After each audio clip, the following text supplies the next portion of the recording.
In this video, I'll show you how to increase font size in Gamma AI.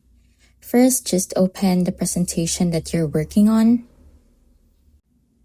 Then just go ahead and select the text that you want to resize.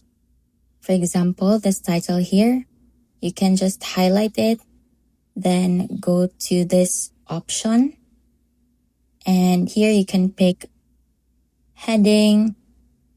You can pick the normal size or even the large size to make it bigger. If you want your text to be even larger, you can choose title. We also have display or even monster. These options make your text really stand out. Another way to adjust fonts is through the theme.